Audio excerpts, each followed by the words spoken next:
I'm an accidental American because my grandfather, the grandson of slaves, worked hard and was determined to leave behind land that I am connected to forever.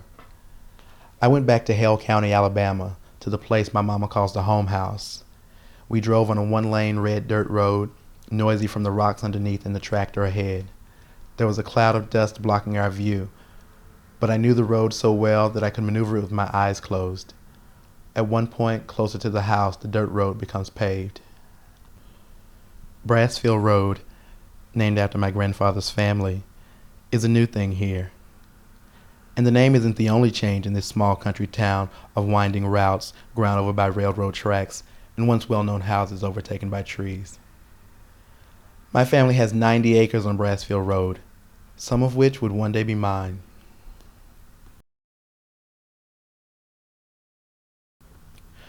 In the 1930s, Henry Brassfield, my mama's daddy, bought 90 acres for $4,500 with mules.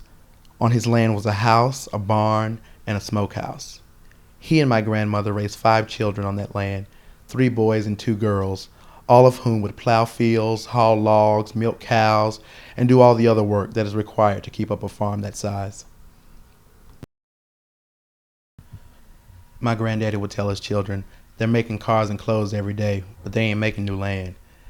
Even if his family had to do without luxuries when the crop failed, he never loaned on the land. No matter how bad it got, my grandfather knew, even with only a 5th grade education, that his land was his power, something that he could pass on to his children and that they could pass on to their children.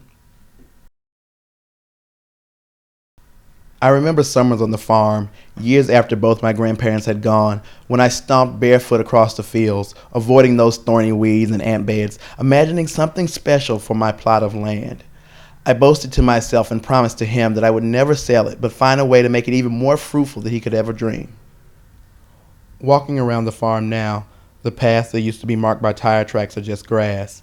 The old blue Ford tractor that I used to sneak up on and pretend to drive is all rusted, and the barbed wire fence they used to keep the cows in has been replaced by an electric one. Other things are the same though. The calves still come up to the giant galvanized tin tub to water. The pecans and pears still litter the ground behind the house, and folks still wave and blow when they drive past, even though they have no idea who you are.